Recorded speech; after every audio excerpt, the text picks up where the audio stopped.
There is a river flowing now very fast. It is so great and swift that there are those who will be afraid. They will try to hold on to the shore. They will feel they are torn apart and will suffer greatly. Know the river has its destination. The elders say we must let go of the shore, push off into the middle of the river, keep our eyes open and our heads above water. And I say, see who is in there with you and celebrate. At this time in history, we are to take nothing personally, least of all ourselves. For the moment that we do, our spiritual growth and journey come to a halt. The time for the lone wolf is over. Gather yourselves, banish the word struggle from your attitude and your vocabulary. All that we do now must be done in a sacred manner and in celebration. We are the ones we've been waiting for. This quote is attributed to a Hopi elder of the Oribe, Arizona Hopi Nation, and I thought that this was fitting, starting the discussion of my journey, which I'm going to start in 1998, that ultimately led to a realization of the Mandela effect and beyond. So this is an incredible time in history to be alive, and I know that we're all at our own level of awakening and understanding, and during this expansion of awareness, we're all on an individual journey. So I'm going to share my journey today. When it comes to the Mandela effect, the bottom line for me is that the Mandela effect is part of a great awakening that the ancients knew was going to happen on Earth at this time. This was always going to happen. Thousands of years ago, ancient cultures prophesied this time in history for the Great Awakening. And I feel part of the Great Awakening. I feel that the Mandela effect is part of a Great Awakening. And I believe that many of you sense this Great Awakening as well and are at a certain level of your own awakening and your own journey. So I want to share my personal journey of awakening that ultimately led to a realization of the Mandela effect and an experience of it. So I'm going to give you what led up to it, experiencing the Mandela effect, how it's changed my life, what it's made me understand, and then where I think that this is all headed. So I'd like to start in 1998. In 1998, my dad's girlfriend at the time gave me a book called The Game of Life and How to Play It by Florence Scovel Shinn. A book from several decades ago, at the beginning of the last century, actually. And so I credit this book as the beginning of a time where I started to see things differently. I started to look at my reality differently, and I learned that there's other ways of looking at things with a connectedness to everything around you. So I was mainly thinking of, working from the ego and thinking about myself and just going from there. I had somewhat of a religious upbringing, and so I had that perspective or programming, if you will. And I had the programming from school and, from my parents. And so we all see reality through this lens that we have that's created through the programming that we receive as little children. So an interesting way of looking at this is that I just pulled off a little key in the back and tossed it away and got out of line with everyone else that I was following and kind of thinking the same way and had a new perspective, a different way of seeing life. So we move forward to 2001, and an awful event happens that changes the world as we know it and many of our lives and the way that I personally looked at reality. I started questioning, as I know many of you also did, I started questioning my reality. I call this my personal apocalypse because apocalypse comes from a Greek word apocalypsis, which means an unveiling or an uncovering, a lifting of the veil, as you see this man here. He's seeing that there's another level. There's more beyond what he was able to see with his limited understanding and level of consciousness. So 2001 was really when my spiritual awakening, or just my expansion of consciousness awakening, kicked into high gear, and I really started questioning everything around me. We jump forward a few years to 2003, 2005 timeframe, and I wanted to buy a house. But I told my wife, we can't afford to buy a house. And she says, well, so-and-so bought a house, and I see different people buying homes, but to me, they were going to lose them because I didn't see how they could afford those homes.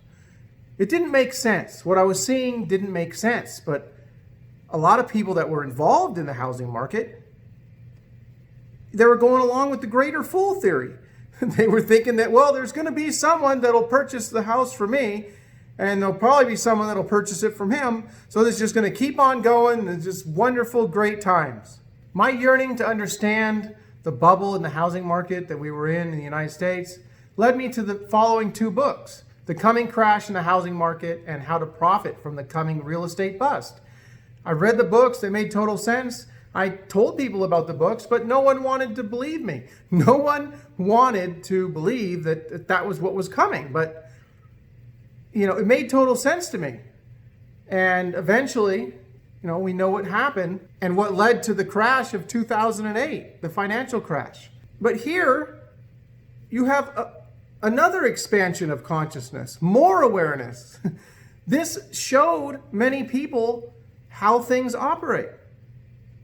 The housing crash was what mainly led to this, but it was the banks. The banks were the ones giving all the home loans. Yes, the people were greedy, and I blame both parties, the people and the banks. But the banks were the ones coming up with all these crazy loans, negative amortization loans. Can't even say that, where they got all these crazy things they were coming up with at the time. I mean, you just had a heartbeat walking down the street. Here, you need a home loan. I mean, they had no doc loans. You didn't even have to show documentation. So anyway, ultimately, you see that the people lost their homes, a lot of people, to foreclosure. But the government stood up and they backed up the banks. They supported the banks. The banks have a lot of power, and they're not going to let the banks go under, so the banks can act in a certain way, but the person that's going to take the fall is going to be the average Joe on the street. So here you have another cartoon showing that the banks got a golden parachute, and the taxpayer, or the average guy, he got an anvil to hold on to as they're flying through the sky. So it was a horrible deal for the average person. But thanks to those books, I didn't get involved, and ultimately, after 2008, I ended up buying my first home. So I also wanted to share this here. This Congressman Alan Grayson asked Ben Bernanke which foreigners got the Fed's $500 billion. And Bernanke said, I don't know. I mean, how could this be? How could Bernanke not know who the United States is giving all this money to? And so now here we have another expansion of awareness about the Federal Reserve. Well, why is our Federal Reserve giving out $500 billion and they don't even know where it goes? Well, that doesn't make sense. So the truth of the matter is that they were lending to other central banks that were dealing it out to banks that were suffering during the financial collapse that happened. Because we have a central bank that is not part of the U.S. government. It's a quasi-U.S. government agency. And in 2009, I wanted to start telling people this. I didn't feel people knew this. I wanted to start informing them. I got on YouTube. I created the name Moneybags73 as a nickname of a family friend that used to call me that, but also because I wanted to talk about gold and silver and bags of physical, hard money, real money for thousands of years, not paper nothings, that aren't backed by anything. That's why you see George here. He's worried because the backing of the US dollar was taken away in 1971 by Nixon. He closed the gold window, and countries could no longer turn in their dollars for gold. And so that's where we stand now. We have a Federal Reserve, which is not federal, has no reserves, can act in secrecy, does what it wants, sets interest rates, doesn't allow for a free market. And this is who we have controlling the currency of our country. And so I was really worried about that, and I wanted to start telling people all I knew. So mainly the channel is concentrated on monetary policy, talking about the financials of the United States, how you can protect yourself with real money for thousands of years that always hold their value. I wasn't telling people how to get rich. This wasn't about driving Lambos and, becoming a rich guy. This was about protecting what you had. And so since I was on YouTube and I was talking about financial issues, I had a little platform and I could start talking about my other interests. And I was extremely interested in December 21st, 2012, the end of the Mayan calendar. An evolution of human consciousness that, was an incredible time. And I couldn't believe that, well, hey, here's this calendar that's been going for millennium, 20,000 years, and here it's going to be coming to an end. And Hollywood, of course, with their fear, was trying to make people think that it was the end of the world and all that stuff. I'm sure you remember those movies. But that's not what it was about. The Maya never said that it was the end. It was the beginning. It's the beginning of a new time, a time that we're in now. A shift of the ages, if you will. At the same time, I was studying the shift of the ages. The shift from Pisces into Aquarius. A time of believing into a time of knowing. It's a great shift that happens about every 2,160 years. And that's actually a shift that's part of a greater shift. And I'll be talking about that here in just a minute. I've highlighted this date, December 21st, 2012. And I want to discuss this for a little bit here. I think it's very important, ultimately leading up to the Mandela effect and what we're experiencing now. But this was an incredible transition point. There's nothing that happened on this particular day, like Hollywood was trying to have you believe. This is a point of transition in an evolution of consciousness. And this is very important for where we're headed, in my opinion. So I made a short list here of some of the cultures and what they thought about this time. You have the Tibetan that have the Kala Chakra teachings of the Wheel of Time that talked about December 21st, 2012. The Maya with the long count calendar that ended on this date. The Hopi that talked about the coming of the fifth world and the great time of purification on earth. Just look around, you can see there's a lot of things happening. There's a lot of bad things happening. This is an incredible time in history. A kind of purification that the Hopi were expecting. The Hopi termed this time in history as we are the ones that we've been waiting for. This is going to be a time where we're going to be looking inward. Instead of looking outward for answers, we're going to be looking inward. This is a return to ourselves. The Peruvian shamans, the descendants of the Incas, talked about a time where reality is turned inside out and upside down with the possible break between the spiritually awakened and those who are not awakened. Maybe that has something to do with the Mandela effect. Those of us who can see the Mandela effect and those of us who can't. Now, I think everyone can experience the Mandela effect, but for some reason, there's those of us who are experiencing it to a much greater degree. And it's not necessarily known why that is. I mean, there's lots of theories, but we don't necessarily know. Maybe the Peruvian shamans had an insight into this from the information from the elders that was passed down. The descendants of the Incas had a prophecy of a Pachacute, what they call it. It's a time where the eagle and the condor will fly together again. They said that there'd be a period of 400 to 500 years of a dark time where the Spaniards came and the North and the South were separated, the indigenous peoples of North and South America. And there's a prophecy of a time when the eagle would fly together again with the condor. You can think of this in mental terms, where the eagle would represent the left hemisphere of the brain, the more analytical, thinking, masculine part of the brain, being the eagle representing the north, and the condor of the more feminine, softer energy, the artistic energy expressed in humans, in the right hemisphere of the brain. So they talk about this time as a time where the eagle and condor will fly together again in the sky. The melding of the left and right hemisphere of the brain into a more balanced unity consciousness, which ultimately is where I think this is all leading, but I'm getting a little bit ahead of myself here, so we'll just back off a little bit. The Hindus talked about the Kali Yuga cycle, the ending of the great year. This goes back to the shift of the ages. the 25,920 year cycle, which is achieved by moving through all 12 signs of the zodiac, consisting of each sign being 2,160 years. It's called the precession of the equinoxes.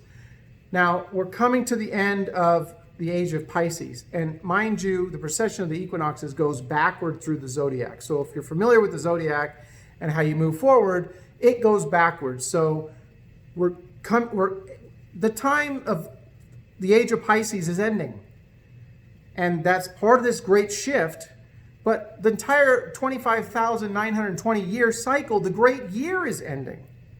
And the Hindus talked about this with the Kali Yuga cycle.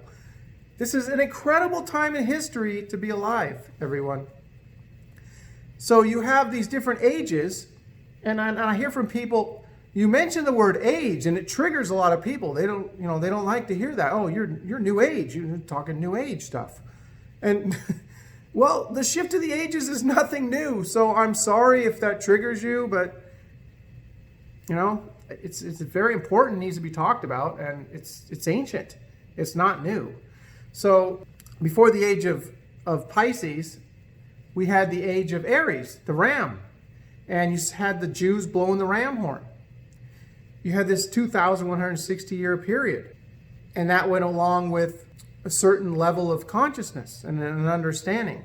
And before that, you had the time of Taurus, the bull, and you had bull gods all around the planet. You had different cultures that had bull gods. I failed to mention during the time of Aries, the age of Aries, you had in Egypt, you had the rams being used. So we move through these ages, and now we're moving into an age of Aquarius. It's a time of knowing. The time of believing is going away, and we're moving into a time of knowing. The Christians talk about this time with the Holy Bible. It's the apocalypse. It's the unveiling or the revealing. There's also a separation of the wheat from the chaff, talk about in the Bible. Is that what we're seeing? It appears to me that could be what we're seeing. Maybe that's what we're seeing with the Mandela effect. With the separation of the wheat and the chaff, the people who can see it. I mean, I don't mean to say that there's anything wrong with people who can't see it. They're just not at a level of being able to see. They're not resonating with the frequencies that are happening on the planet. The frequencies of the planet, they're rising. The Schumann resonance is showing us that. And some of us are matching those frequencies, some of us aren't. So, this isn't putting anyone down. It's not trying to say that you're bad or, that there's anything wrong with you. We're all at our own level of awakening. This reminds me of Nikola Tesla, who said that if you want to understand the universe, think in terms of electricity, frequency, and vibration. And, that's pretty much where I'm headed as we move into looking past the Mandela effect, or trying to understand it, and my understanding of it. So lastly here, I would like to mention that the Chinese have the I Ching, a book of prophecy or prediction. And Terence McKenna used that book to come up with a time wave zero theory, where novelty in the universe seemingly stopped on this date. So he has graphs where he talks about novelty throughout history. And he came up with this December 21st, 2012 date where, time kind of stops. So there's a theory with in the Mandela effect community that 2012 was the end of the world, and it really did end. And that, I sort of felt that way when I first realized the Mandela effect. It felt like it ended. And, we're in a new world now. So all theories, if you know me, all theories are on the table. I'm not going to say that time travel is not possible, couldn't have anything to do with the Mandela effect. The simulation, holographic universe theory, all these different things, glitch in the matrix. Even, little demons controlled by Satan at quantum computers. I don't know, CERN. You got so many theories. And I've never said that any of them are wrong, because I don't know. And I'm not afraid to say I don't know. You have a lot of people trying to act like they do know. And to me, that's a little scary. But I don't claim to know. I'm sharing my journey with you, and I'm going to end up here pretty soon sharing what my favorite theory is. So 2012 came and went, and a lot of people are saying, see, nothing happened. But I think, it was just a transitional point. Nothing was supposed to happen. But things got really interesting after 2012. In 2014 through 15, as you can see here, we had a blood moon tetrad. Now, I wanted to share this from the Bible, Luke chapter 21, verse 25. And there shall be signs in the sun and in the moon and in the stars, and upon the earth distress of nations with perplexity, the sea and the waves roaring, kind of a time that we're in. So God told us that there would be signs in the sun. An interesting thing with the Mandela effect is that a lot of us have noticed that the sun is more of a bright white, which just recently is seeming to change again. But I'm not going to get into that now. But for the past 3 or 4 years, I've noticed a bright white sun. But thinking back to my childhood and earlier days, I don't remember a bright white sun. I remember a yellowish sun. Yellowish orangish, a calm sun. Now it's an intense white sun. So God here in Luke chapter 21 said there'll be signs in the sun. There'll be signs in the moon and in the stars. So this is just totally incredible time that we find ourselves in. And I was led to do research on this blood moon tetrad that I made a video on, has almost 1 million views on my other channel, Shine the Light 73. So what this is 4 blood moons, which the blood moon tetrad here, this has happened about 62 times in the last couple thousand years. So it's not rare. It's, kind of rare, but it's only happened about 7 times where every single blood moon lands on a Jewish holy day, on Passover and Sukkot. I mean, this is incredible. It's only happened about 7 times since the time of Christ. So here we just had, there's not going to be another one for another 600 years. And here we just had a blood moon tetrad. Now I'm showing you this Google Trends. September 2015 is when the final blood moon happened of this tetrad. And it's right when the Mandela effect kicked off on the internet. And it was named around 2009, accredited to Fiona Broom for giving it the name. But it really took off on the internet around September 2015, shortly thereafter. And you can also see in this Google Trends, I marked that right now, we're at the highest point. We're trending higher now than we have in the past 3 years. So we have a surge now as we're having this International Mandela Effect Conference. There's a surge in the trend of the Mandela Effect online. So I thought that was worthy of note and very interesting. So here we are, 2016. My Mandela Effect revelation. The reason why I'm here and you're watching. The reason why this conference is happening. This incredible Mandela Effect that many people don't even believe is happening. And that shows you the level they are in their expansion of awareness and consciousness. They're just not there yet. But there's nothing wrong with that. That's fine. They're not ready. And we'll just leave it at that. So my Mandela Effect revelation is accredited to my almost going to be 18-year-old son here in a couple weeks. He was at 14 years old at the time. And he came up to me one day and asked me a series of questions. He said, "Hey, Dad, how do you spell Looney Tunes?" And I said, LOONEYTOONS. And then he said, "When did Mother Teresa become a saint?" And I said, "Oh, wow, that was sometime in the 90s. And then he said, "How do you spell Oscar Mayer?" I said, OSCARMEYER. And he asked me a few other questions. How to spell Febreze, I think. And I spelled it FEBREEZE. And then I get the ton of bricks that you see here in the other image. He hit me with a ton of bricks. He said, "Dad, You got everything wrong. And I'm like, what do you mean? I've known these things half my life. 90% of my life, I've known these things. Since I was a little kid, I've known these things. How could I get all these things wrong? And, as many people, when they're confronted with the Mandela effect, it doesn't make sense at first. So you start trying to make sense of it. Well, there's got to be some rational explanation. You look it up online, you'll find misremembering. Just simple little error.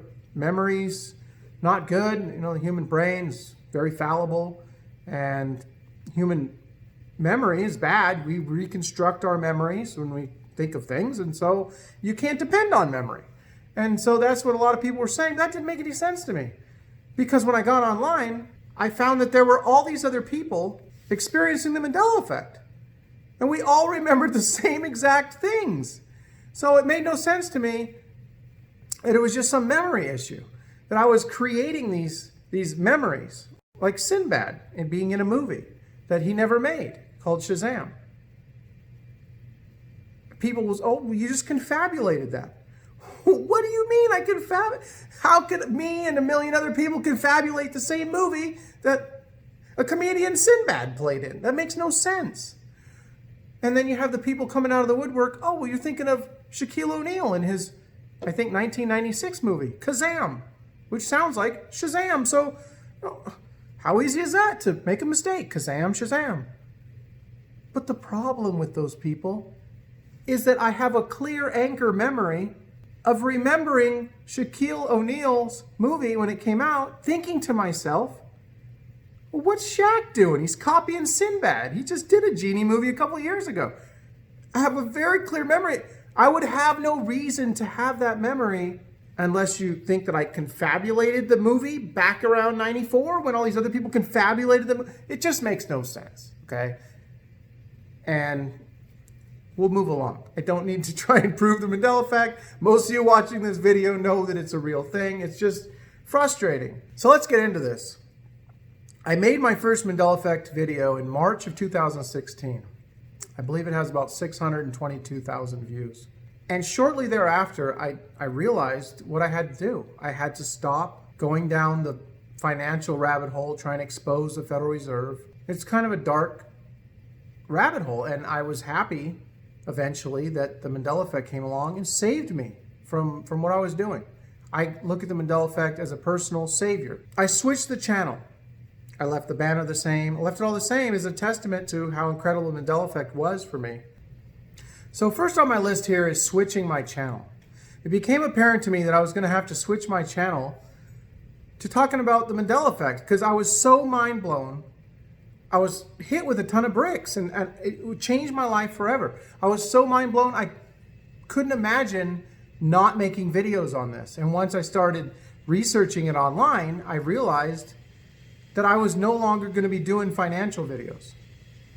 And I left up my banner the exact same way as it was with the gold and the silver as a testament to this incredible phenomenon that came over me and was such an important thing, and I knew it right away. So I was on YouTube, I found Life Matrix, I found Sean Indigo, a few other channels. I'll never forget the first few Life Matrix videos where he's just mind blown over the Mandela effect. He's standing in the gym talking about it, or another one where he's sitting at home on the bed and the cat's there or something.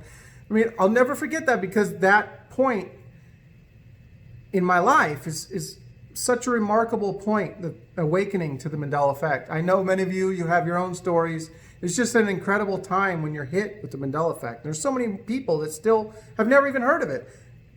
And that sometime when they're ready, they'll become aware of it, but it'll be different for them. See, because for me and many others back in 2016, we were just learning about many Mandela effects.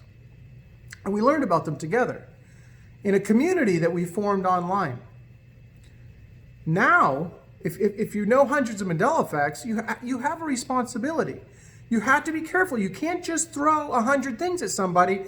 They're not going to be able to handle it if they're experiencing it like me and many others. Intensely experiencing the Mandela effect, you have a responsibility to be careful because This is a very powerful phenomenon. And back when I learned about it, and many of you watching I know learned about it, even in late 2015 before me, it wasn't as big of a shock as it could be for someone now. So I just really wanted to talk about that and make that clear. So I was making videos on the Mandela effect, and it became apparent that I would have to start asking people, well, do you remember Oscar M-E-Y-E-R or M-A-Y-E-R? And I would have to start I would have to start doing voting videos. So YouTube already has the thumb up and thumb down. So I figured I'll just use that. And people can use that to vote. Now there is a way that you can do polls and you can attach it to your video, but that shows percentages. I didn't want 78% remember this and 22% remember that. I wanted numbers. I wanted raw numbers. So with the thumb up and thumb down, I can get 1,000 people remember a cornucopia on Fruit of the Loom and 100 don't. Something like that. That's probably close to the numbers you're going to go find if you check my video. So, I went with that and it's worked out really well. I now have documented over 360 videos that people have voted on, and you can see some of the percentages are mind-blowing. 95, 96% of thousands of people remember something that has never been in this current reality. We're being told never was. It's just totally mind-blowing. So as many of us learned, after wanting to run and tell people about this incredible phenomenon, not many family members were very accepting or wanting to even discuss it much. Or friends. A lot of people were like, even the people that noticed something wrong, oh man, I must have remembered that wrong. Or people who think, wow, that's weird. What are we going to have for dinner? What time's the game come on? It's like, do you understand what this means? We're talking to these people and you just showed them that reality can change and they want to know what's for dinner. I mean, the response from people was almost as mind-blowing as the phenomenon itself as time went on. So now we get to the part where we're talking about instant downloads. Now this was the part that made me eventually come to the best theory that I've found, that I actually found in my research a decade ago. But it turns out lines up real well explaining the Mandela effect, or potentially. So I'll get to that here soon, but the instant downloads is an amazing phenomenon in itself. And many of you know what I'm talking about when you present Mandela effects to someone. You ask them, how do you spell F-A-O Schwartz? And they'll say F-A-O S-C-H-W-A-R-T-Z. Toy company from the 1860s. Most people know how to spell F-A-O Schwartz. And then you ask, well, how do you spell Oscar Mayer? And they say, Oscar, O-S-C-A-R, M-E-Y-E-R. And you ask them, oh, how do you spell J.C. Penney? J-C-P-E-N-N-Y, they'll say. And then you tell them, well, it's P-E-N-N-E-Y, it's F-A-O Schwarz, because there's no T, S-C-H-W-A-R-Z. And you tell them that it's O-S-C-A-R-M-A-Y-E-R, Mayer. It's always been Oscar Mayer. And then you'll have the person say, oh, wow, I got that wrong. Oh, I made a mistake. I thought I knew those things, but I made mistakes. It's like they take an instant download of, you've known these things, how to spell them your whole life. And you can just automatically say that, oh, I made a mistake. And yeah, that's right. It's spelled P-E-N-N-E-Y. Or, yeah, it's always been S-C-H-W-A-R-Z. I don't know why I was adding a T. That's weird. I mean, it's always been that, right? Bizarre. Just totally bizarre. The instant download is so strange to people. So we can't have a discussion of my journey with the Mandela effect without talking about ridicule and judgment. I faced a lot of ridicule and a lot of judgment. I had to block a lot of people a lot of people aren't ready for the Mandela effect. They're not experiencing it. If they're not experiencing it, if they actually remember JCPENNEY, they're just going to think you're misremembering and that your ego's too big to allow you to believe that you're just making a mistake. But there's so much more going on here. And, that's one part of having to deal with awakening to the Mandela effect. There's people who aren't yet awakening to it. But looking at the Google Trends, we may have a new wave of folks, and they're lucky because we're here for them. See, we didn't really have anyone here for us in the beginning, but we had each other. And I'm so thankful to YouTube and all the people that subscribed to me on YouTube, all the tens of thousands of comments that came in back then. I'm very grateful and thankful to all of you. You helped me get through my Mandela effect awakening, which was a very hard time. I was stuck on the couch literally for a few days trying to figure out what's going on with my reality. How is the reality changing? What's happening? It was initially for a few days kind of fearful. I was reacting from the ego, and my ego was shattered, and I'm like, this is kind of scary. This is weird. I had a hard time. Ever since then, it's been a positive thing. But initially, I have to admit, it was a little difficult for a few days. My son dropped a ton of bricks on me, and it was hard to deal with. So the ridicule and the judgment continues, but it was really strong when I first started forming this Mandela effect channel that I have now. So I've been determined to document my memories, and I won't stop until I feel it's the time to stop. But I'm continuing to document my memories now with the voting video series. I'd say about a year ago, I started noticing waves with the Mandela effect. I would say, I'm not really noticing any Mandela effects. And people would say, well, I still see things changing. It hasn't stopped. And I believed them. I'm not going to be a Mandela effect judge and say, no, that's not a Mandela effect, or this is. A lot of people, I learned early on not to be a Mandela effect judge. Some people that never got over that. To this day, they'll tell you that that's not a Mandela effect. I don't know how they know your memory and everyone else's, but anyhow. I'm sorry. It's hard not to go off on these little tangents when thinking about the frustration that I had with the ridicule and the judgment over the years. But, not everyone sees the Mandela effect as a positive thing, and I feel sorry for those people. But ultimately, I believe it's a very positive thing. And it's part of our expansion of consciousness and shift in consciousness that we're participating in this time in human history. So I was talking about noticing waves. So I didn't notice anything for a period of time, maybe a month and a half, and then a rush of changes. I would know because I'd get emails, I'd see comments, I'd see stuff posted on the internet, I'd see comments coming in on my videos. Hey, this is this now, and look at this. This is how do you spell this? And so I started noticing this a year and a half ago. And every few months there'd be waves. So it's be coming to me in waves, which I thought was really interesting. Also, out of this Mandela effect, I learned of a hear what you want phenomenon, is what I call it. Other people call it other thing. To me, that best explains what it is. In music, or also in speeches and other things, I've documented many different lyrics where you can hear it one way or you can hear something totally different, depending on what you want to hear. Like Laurel and Yanny. There's this thing that was famous on, popular on the internet.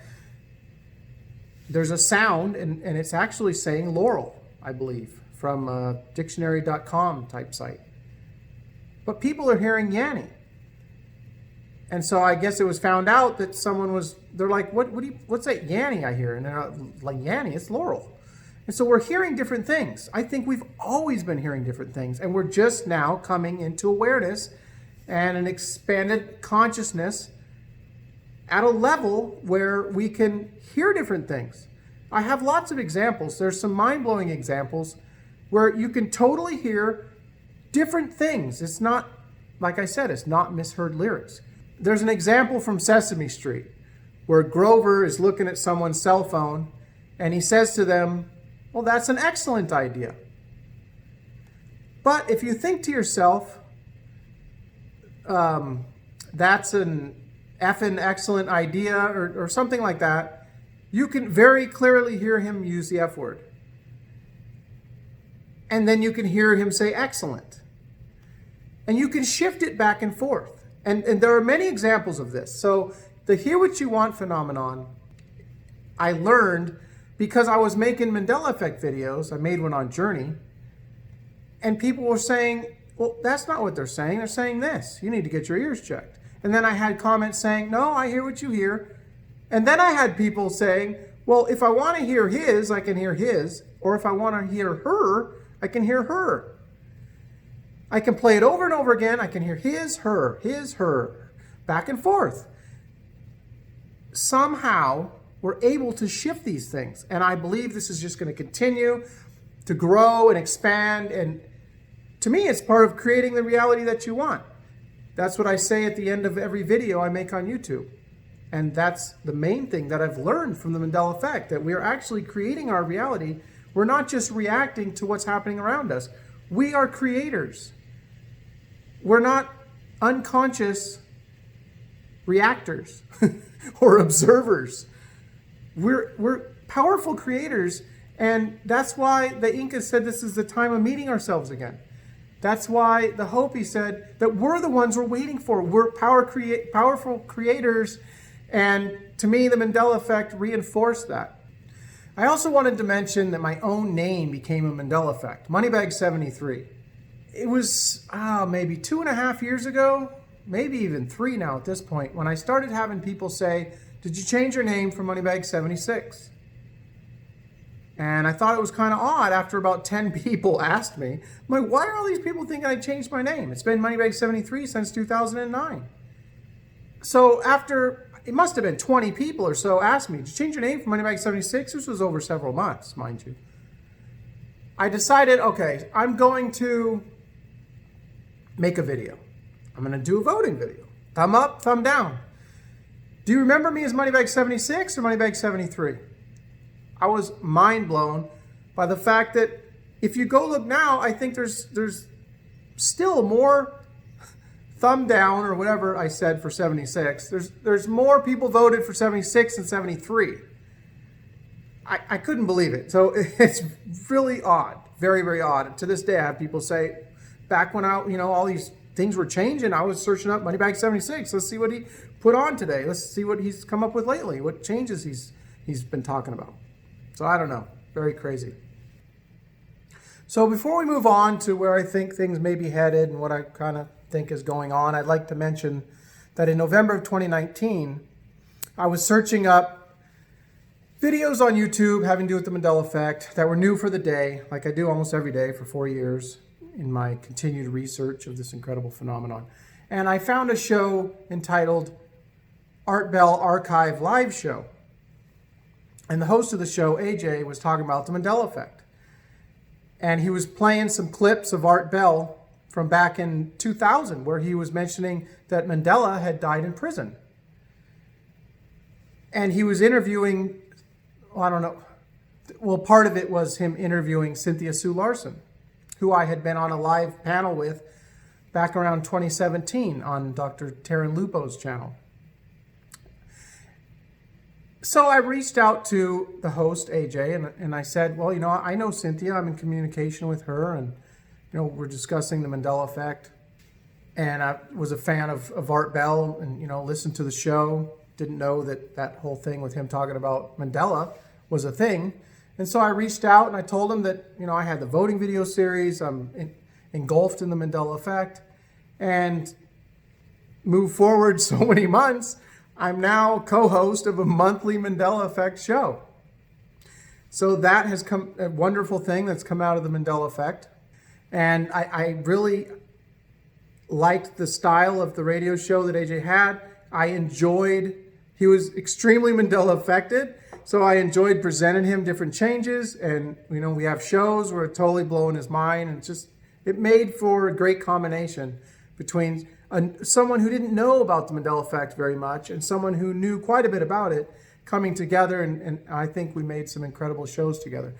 Our last show, we were able to interview Dr. Karl Johan Kalman. I originally found Dr. Kalman while researching the December 21st, 2012 date, and he was one of the only people who didn't observe that date as a Mayan calendar expert of, at that time, 30 years of research into the Mayan calendar. He had an October 2011 end date. So he stood out to me as someone who was different. He was the only one with a different date. So as I went through my awakening with the Mandela effect, and I saw the people with the instant downloads, I saw the waves of effects coming in the past year or so, I connected it to the research of Dr. Kalman and really wanted to have him on the show. I reached out and it all came together. And he has a book that he wrote called The 9 Waves of Creation. And to me, this is the best theory. I mentioned some of the theories earlier on in the presentation. There's lots of theories to what's happening with the Mandela effect. But to me, this is where I'm going to be focused. So moving on, I'm going to put more focus into this. I want to understand it better. To me, I think there's a lot happening here with the 9 levels of consciousness creation and how each level is a different shift in consciousness and a different wave, a different frequency. And in 2011, the 9th wave was set into motion. So all the waves are still happening. The last one is like every month and a half, I think it is. It's a fast wave. It's a lot quicker wave, higher frequency wave. And since 2011, we've been able to resonate with it. But it's not something that you can just fully resonate with. This is something over time. This is a process where we slowly resonate with it. Maybe in combination with the other ones, you see different realities. You start to see reality differently through filters that through, as you raise your vibration, you blow out certain filters and you start seeing reality differently, and you have an expansion of consciousness. The 9th wave in the 9th level of the pyramid, Dr. Kalman says, is the unity consciousness, where we move away from, the me and we move into the we. So maybe moving away from the me Mandela effect, we move into the we of the unity consciousness. So to me, that's where this is all headed. So I'm definitely going to be doing further research in this with the frequency waves of Dr. Kalman says that we create the reality that we experience with these waves. And that's what the Maya believed. So it's an incredible research. If you're not aware of it, I encourage you to look into it. I'm going to be researching it more myself, trying to understand what's happening. But to me, this interview we did was groundbreaking. Dr. Kalman said he had never spoken publicly about the Mandela effect. He said he had heard about it, but didn't really know much about it. And I'm looking forward to talking to him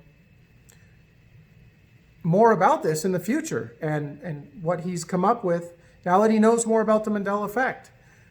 So I encourage you to listen to that interview that we did. It's on my channel and it's on AJ's channel, the Rippin' Rabbit Hole. If you're interested in hearing that theory, because to me, this theory explaining how and why, and it goes into quantum physics and holographic evolution and the destiny of humanity. And so it's an incredible body of research that Dr. Kalman has over the last 40 years. I think he has 6 or 7 books. So I would encourage anyone to look at that there. So coming full circle back to where I started, with the Hopi saying that we're the ones that we've been waiting for. I'd like to end it here with talking about where I think this is all headed.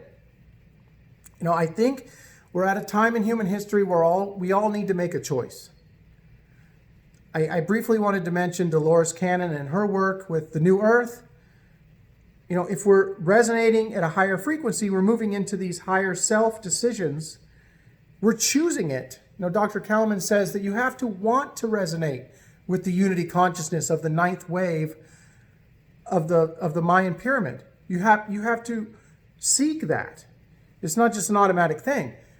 So I think moving forward, we all need to connect with our higher self more than the ego, which is where I spent the first half of my life, and have been working really hard trying to move away from. And that's part of the process. We're all in this process right here that I have in front of you. So my go create the reality that you want goes hand in hand with this ego versus higher self, which I think is the pinnacle of this expansion that we've become aware of that's happening on the planet. This is where we're at. Now, it splinters off into a whole lot of other areas, a lot of things, like I was saying, the new Earth, 5D, am I going to get to 5D? You hear a lot of people talking about 5D. What's the fifth dimension?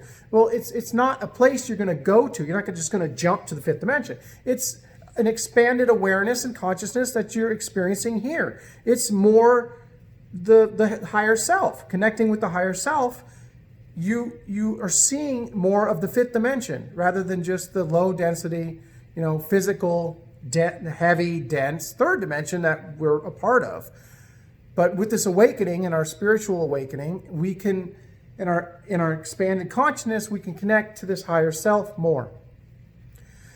So I wanted to read this off here. So you have the ego is someone who looks at being a victim of what's happening around them, as opposed to knowing that you're creating your own reality with your thoughts and beliefs. You're a reactor to everything with your ego. So rather than being stressed over a situation that you're in, you can choose to be relaxed. You can connect with that higher self that knows there's no reason to be stressed. You can just go with the flow of the river that we talked about in the beginning of the presentation. Push off from the shore and just know that the river has its destination. That's part of connecting with the higher self. Stop making decisions based in fear, making them from love. This is a huge part, I believe, of where we're headed. Making decisions from the heart. People using their ego think that they know it all. And you can see that in how a lot of people carry themselves, as opposed to understanding how very little you actually do know. As a true awakening, in my opinion. Blaming others for your failures, as opposed to accepting responsibility for your failures. Being fearful of change, as opposed to embracing it. The me mentality versus the we, the unity, the separation. I believe as we move forward, we're going to learn and lift the veil more on the illusion that we're separate from divine consciousness. We're already a part of it. We just need to awaken to realize it. We need to realize that we're the ones we've been waiting for, and that we're part of it. That's who we are and what we really are. It's not who you see here on this screen in front of you. It's not who I really am. So ultimately, it's complicated versus I'm happy. So, this is a process that we're all in. It's an incredible time to be alive. I'm so excited for where this is going to lead. I've pushed off. I'm in the river. I'm looking around who's around me. I thank you for joining me for this presentation of my journey with the Mandela effect, my awakening, if you will. I'm happy to see you in the river with me, and let's just see where this all leads. This is just an incredible time to be alive in human history. I'm proud to be here presenting this to you today, and go create the reality that you want. Thank you.